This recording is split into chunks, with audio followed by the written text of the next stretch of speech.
வணக்கம் நண்பர்களே, இது தமிழ் மீடியாவின் 10 மணி செய்திகள். இன்றைக்கும் 10 மணி செய்தி தமிழர் தாயகத்தை முதன்மைப்படுத்தின செய்திகளோடு ஆரம்பமாகுது. தான் கட்டுநாயக்க விமான நிலையத்தில் தடுத்து வைக்கப்பட்டமை தொடர்பில் ஊடகங்களுக்கு பொய்யான தகவல்களை பரப்பிய முன்னாள் நாடாளுமன்ற உறுப்பினரும் ஜனாதிபதி சட்டத்தரணியுமான சுமந்திரன் மீது விசாரணைகளை மேற்கொள்ள வேண்டும் என்று இன்றைய தினம் பாராளுமன்றத்தில் தமிழரசு கட்சியின் நாடாளுமன்ற உறுப்பினர் சிவஞானம் ஸ்ரீதரன் அவர்கள் தெரிவித்திருக்கிறார்.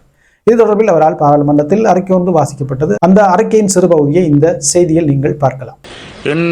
நேற்று 2 நாட்களுக்கு முதல் யாழ்ப்பாணத்தில் ஒரு தனியாருடைய ஊடகத்துக்கு பேட்டியளித்த முன்னாள் நாடாளுமன்ற உறுப்பினர் சுமந்திரன் அவர்கள் குறிப்பிட்டிருக்கிறார்கள், ஸ்ரீதரன் அவர்களை அவர் ஒரு தடை செய்யப்பட்ட கனடாவில் இருந்து வருகின்ற ஒரு அமைப்போடு பேச அவர் முனைந்ததாகவும் அதற்காகத்தான் அவர் சென்னை செல்ல இருந்ததாகவும் அந்த காரணத்தின் அடிப்படையில் தான் அவர் தடுக்க ஏர்போர்ட்டில் முயற்சி செய்தார்கள் விமான நிலையத்தில் என்ற செவியை வழங்கியிருந்தார். இது தொடர்பாக அவர் தனக்கு ஸ்ரீதரன் தெரிவிக்கவில்லை என்றும், ஆனால் நான் அவரை சென்னையிலே கண்டபொழுது கௌரவ சுமந்திரன் அவர்களும் கூட இதை பற்றி என்னிடம் எதுவும் கேட்கவில்லை.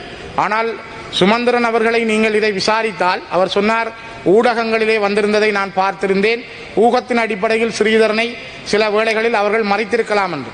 ஆகவே நீங்கள் சுமந்திரனை விசாரித்தால் எந்தெந்த ஊடகங்களில் இந்த செய்தி வந்திருக்கிறது என்று அறிந்து அந்த பிரதான ஊடகங்களினுடைய பிரதானிகளை விசாரிப்பதன் மூலம் நான் நினைக்கிறேன் இதற்கு உண்மையை கண்டறிய முடியும் என்று நான் நம்புகிறேன். ஆகவே இது எனக்கு எதிராக செய்யப்பட்ட மிகப்பெரிய ஒரு சதியாக நான் கருதுகிறேன். யாழ் மாவட்ட சுயேட்சை நாடாளுமன்ற உறுப்பினர் அர்ச்சுனா ராமநாதன் அவர்களை கைது செய்யுமாறு அனுராதபுரம் மாவட்ட நீதவான் நீதிமன்றம் இன்று உத்தரவிட்டுள்ளது.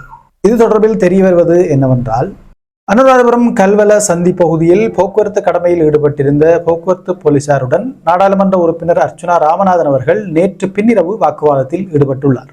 அவரது காரில் பொருத்தப்பட்டுள்ள VIP விளக்குகளை பயன்படுத்தி ஏனைய வாகனங்களுக்கு இடையூறு ஏற்படுத்தும் வகையில் வாகனத்தை செலுத்தினார் என்ற காரணத்துக்காக நாடாளுமன்ற உறுப்பினர் அர்ச்சுனா ராமநாதன் அவர்கள் பயணித்த காரை போக்குவரத்து போலீசார் வழிமறைத்துள்ளனர். இதனால் கடமையில் இருந்த போக்குவரத்து போலீசாருக்கும் நாடாளுமன்ற உறுப்பினர் அர்ச்சுனா ராமநாதனுக்கும் இடையில் வாக்குவாதம் ஏற்பட்டது. நாடாளுமன்ற உறுப்பினரிடம் போக்குவரத்து போலீசார் ஆளடையாள அட்டை, சாரதி அனுமதி பத்திரம் போன்றவற்றை கேட்டிருக்கின்றனர். ஆயினும் அவற்றை போக்குவரத்து போலீசாருக்கு வழங்க மறுத்த நாடாளுமன்ற உறுப்பினர் அர்ச்சுனா ராமநாதன் அவர்கள் அடாவடியில் ஈடுபட்டிருக்கிறார். அது தொடர்பான காணொலியும் சமூக வலைதளங்களில் வெளியாகி இருக்கு, நீங்களும் பார்க்கலாம்.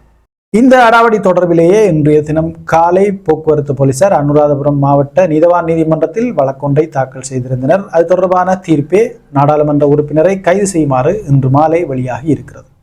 அந்த தீர்ப்பின்படி நாடாளுமன்ற உறுப்பினர் அர்ச்சுனா ராமநாதன் அவர்களை கைது செய்யுமாறும் பிப்ரவரி மாதம் 3ஆம் தேதி இது தொடர்பான அறிக்கையினை மன்றுக்கு சமர்ப்பிக்குமாறும் உத்தரவிடப்பட்டிருக்கு. இதேவேளை நாடாளுமன்ற உறுப்பினருடைய செயற்பாடுகள் குறித்து பாராளுமன்றத்தில் அமைக்கப்பட்ட குழுவும் இன்றிலிருந்து தன்னுடைய விசாரணை பணிகளை ஆரம்பித்திருக்கிறது என்று தெரிய வருது. யாழ் மக்களின் பெருமைக்குரிய நாடாளுமன்ற உறுப்பினர் அர்ச்சுனா ராமநாதன் அவர்களை கவனிக்க ஒன்றே தனி போலீஸ் பிரிவொன்றும், அதே மாதிரி நாடாளுமன்றத்தில் அவருடைய செயற்பாடுகளை கண்காணிக்கவும் கட்டுப்படுத்தவும் தனி குழு ஒன்றையும் அமைக்க வேண்டி வரப்போகுது. அதுக்குரிய அலுவல்களை இப்பவே பார்த்தா நல்ல போல படுகிறது. කියන්න ඔබතුමා නම කියන්න. අපිට දැන් ඔබතුමාට මොනවද පෙන්වන්න ඕනේ මං? හරි. ඔයා ඕන නඩුව දාගන්න කියලා.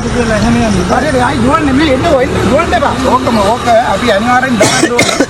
මේ ඕක අනිවාර්යෙන් දාන්න ඕනේ මාත්‍යට. දැන් ඔබතුමාට මොකද වෙන්න ඕනේ? පාර්ලිමේන්තුවේ යනකොට ඔයා දෙන්න පාරේ නවත්තලා කරන වැඩ කරන්න. ඔබතුමා පාර්ලිමේන්තුවට යන්නේද? ඔය දැන් කොහෙද වාගේ ගෙදරද යන්නේ මේ පාරේ? අපි දන්නේ ඒක දන්නේ. මොඩා ඔය කතා කරන්නේ ඔය ගෙදරද යන්නේ මේ පාරේ? යාපනයේ ඉඳන් යන ගමන් මේ පාර්ලිමේන්තුවට මම මේක අනිවාර්යෙන් දානවා. දැන් ලැජ්ජාවේ බෑ මේන්.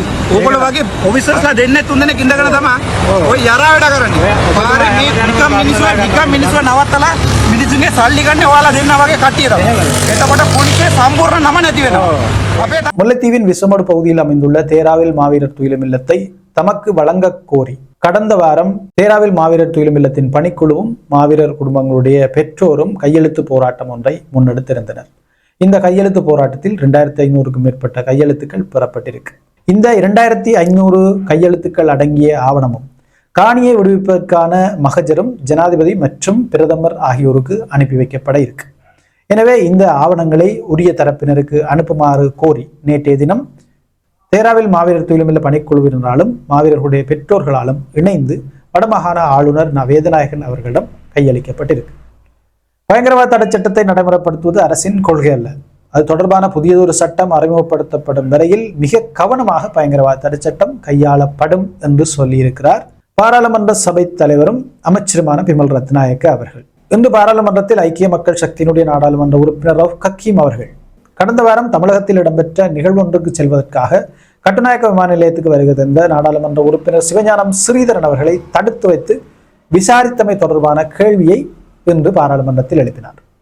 இதற்கு பதில் வழங்கும் போது பிமல் ரத்நாயக்க அவர்கள் மேற்கண்டவாறு தெரிவித்திருக்கிறார். வடகிழக்கு முழுவதுமே சீரற்ற காலநிலை விவசாயிகளை மிக மோசமாக பாதித்திருக்கிறது.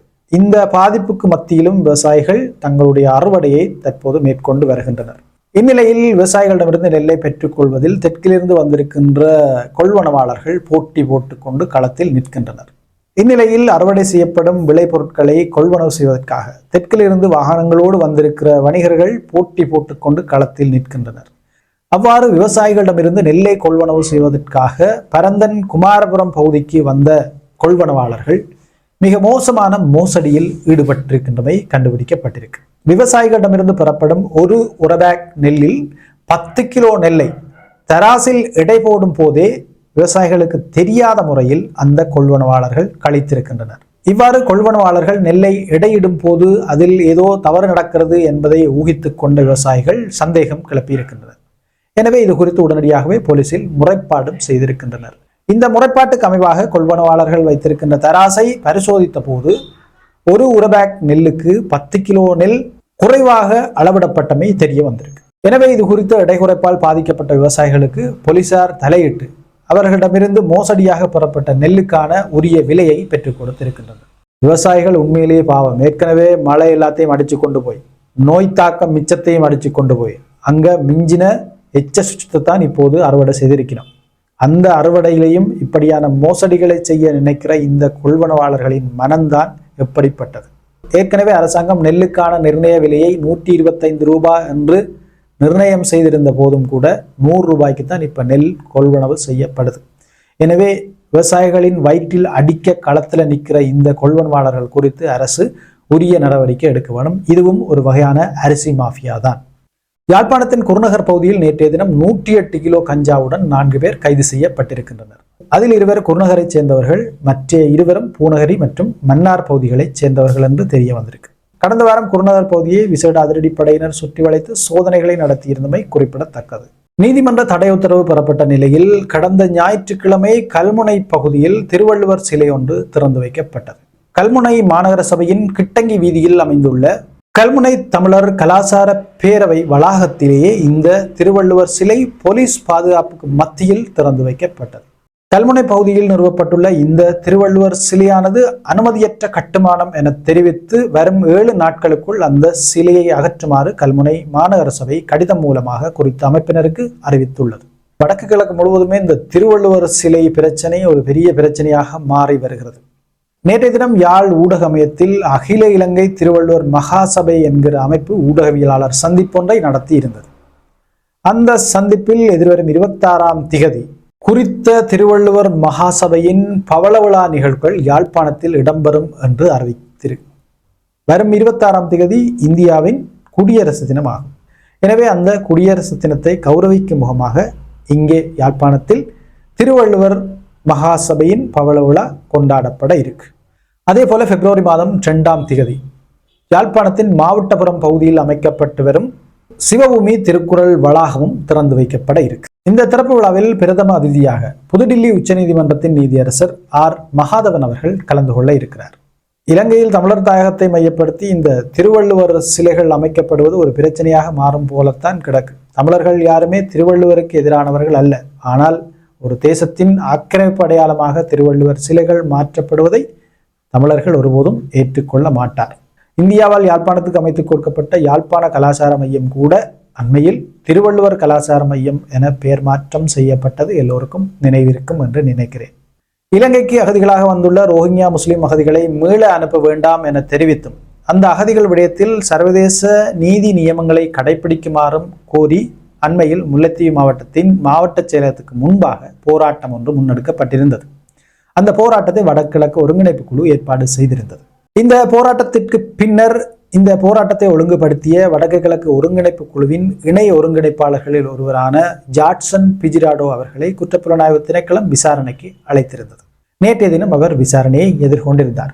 இந்த விசாரணை கிட்டத்தட்ட 5 மணித்தியாலங்கள் நீடித்ததென அவர் ஊடகங்களுக்கு தெரிவித்திருக்கிறார். அவரிடம் ரோஹிங்கியா அகதிகள் இலங்கை வருவதை ஊக்குவிக்கிறீர்களா, அந்த அகதிகளுக்கு என்ன வகையான உதவிகளை செய்து வருகிறீர்கள் என்பது குறித்தெல்லாம் துருவி கேள்விகளை கேட்டிருக்கின்றனர். அவர் இந்த கேள்விகளுக்கு பதில் வழங்கும் போது தாம் போராட்டத்தின் போது வெளியிட்ட அறிக்கையில் சொல்லப்பட்ட விடயங்களே அந்த அகதிகள் குறித்த தமது நிலைப்பாடு என்பதை சொல்லியிருக்கிறார். அதே நேரத்தில் அகதிகள் குறித்த சர்வதேச அமைப்புகளுடைய நியமங்களையும் ஐக்கிய நாடுகள் சபையினுடைய நியமங்களையும் இலங்கை அரசு கடைபிடிக்க வேண்டும் என்பதையும் தான் வலியுறுத்தி வந்ததாக அவர் ஊடகங்களுக்கு சொல்லி இருக்கிறார்.